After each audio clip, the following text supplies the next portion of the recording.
the screen does not want to retract, even though I'm still going to put it in the bottom of the swimming pool and test it out, because my software can twist the movie around anyways. I'm going to try this out real quick.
Good afternoon, YouTube and users around the world watching this video. I'm gonna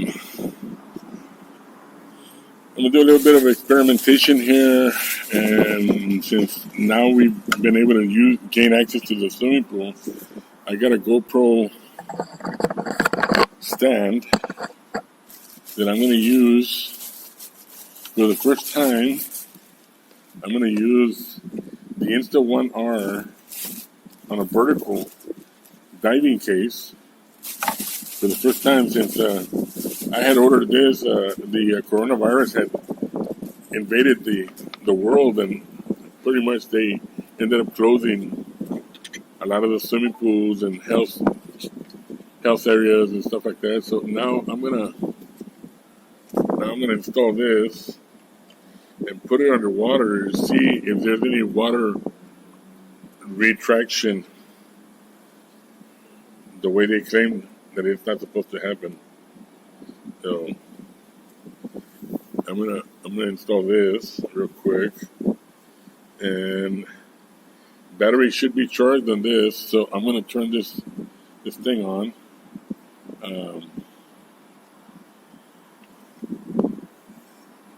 And I want to make sure that I have a viable signal.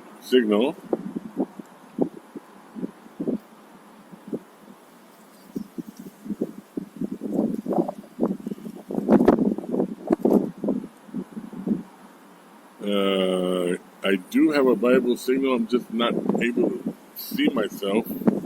Hold on a second here. I had noticed something awkward when I put the Insta360 down with the dive case. The screen does not perform. Like, for example, on this one, I can switch it this way, and I can see the screen normal, but when I switch it this way, it's still normal. It's always facing me. On the screen on the Insta360 1R, it stays sideways.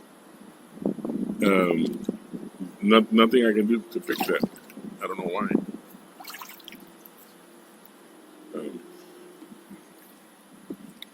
I gotta put this down.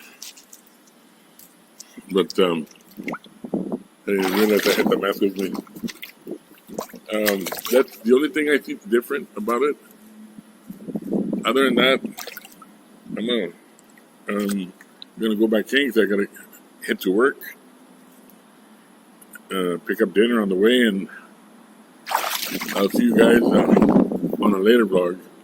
On this vlog was just pretty much just testing out the dive cases for the Insta360 1-inch sensor and the Insta360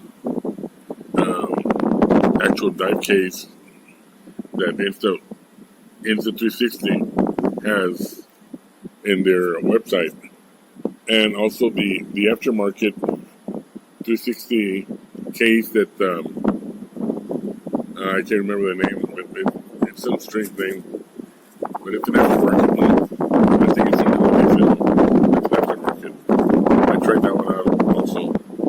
So I tried all three dive cases. The original Insta360 1R for the 1-inch Leica lens, and the Insta360 1R dive case for the 360 edition, and then I switched it to the aftermarket 360 version. It's called Ulysses, or I can't pronounce the name very well. I'd have to look at the name again.